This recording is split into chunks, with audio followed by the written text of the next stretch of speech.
The girl was getting her first breast augmentation surgery when she ran into a perverted male doctor. Seeing how beautiful the girl was, the doctor immediately got twisted ideas. He wanted to assault her while she was still under anesthesia. Just then, the nurse on duty pushed open the door and walked in on the scene. The nurse thought she could stop the doctor. 원장님.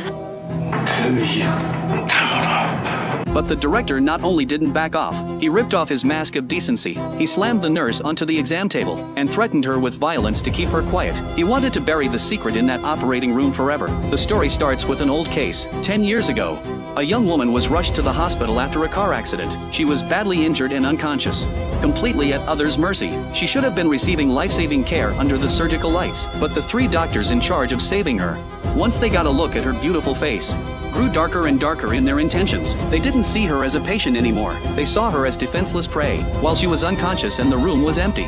They took turns assaulting her. What made it even more cruel was that the abuse didn't happen just once. Throughout her hospitalization, they kept injecting her with anesthetics, violating her again and again while she was semi-conscious. She wasn't completely numb to it. Her body just couldn't move. She could only bury the despair and humiliation deep in her bones. Word of the 3 doctors' crimes spread quickly through the hospital. By any standard, crimes like that should have ruined the 3 of them for good. They should have done jail time. But the reality was, the victim quietly vanished without a trace, and the 3 monsters faced almost no consequences at all. They used their families' backgrounds, their connections and their money to make the whole thing disappear. 10 years went by, and not only were they fine, they were thriving. One had become a department head at the hospital, another had become a professor, the third had left the hospital to become the director of a plastic surgery clinic. On the surface, they looked successful and respectable, as if those crimes had never happened. But what they didn't know was that 10 years of silence didn't mean it was forgotten. Someone had been watching them all along. Retribution came fast. The first to die was the anesthesiologist from back then. By now, he'd climbed to a high position,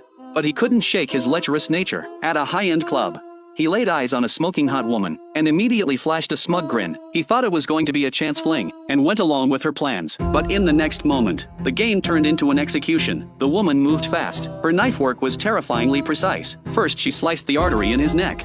Then she severed the tendons in his hands and feet, so he couldn't move, but wouldn't die right away either. This wasn't simply murder. She wanted him to feel his blood drain out, drop by drop, while he was still conscious, turning his death into a slow, drawn-out torture. When the police arrived, what they found was a body in a gruesome state. Veteran Detective Choi and the medical examiner, both on the case, realized this wasn't a crime of passion. The coroner determined the killer knew human anatomy very well and was extremely skilled with a knife. Every cut was precisely controlled. The goal wasn't to kill quickly, it was to make him feel fear and despair. That kind of ritualistic killing was almost certainly driven by revenge.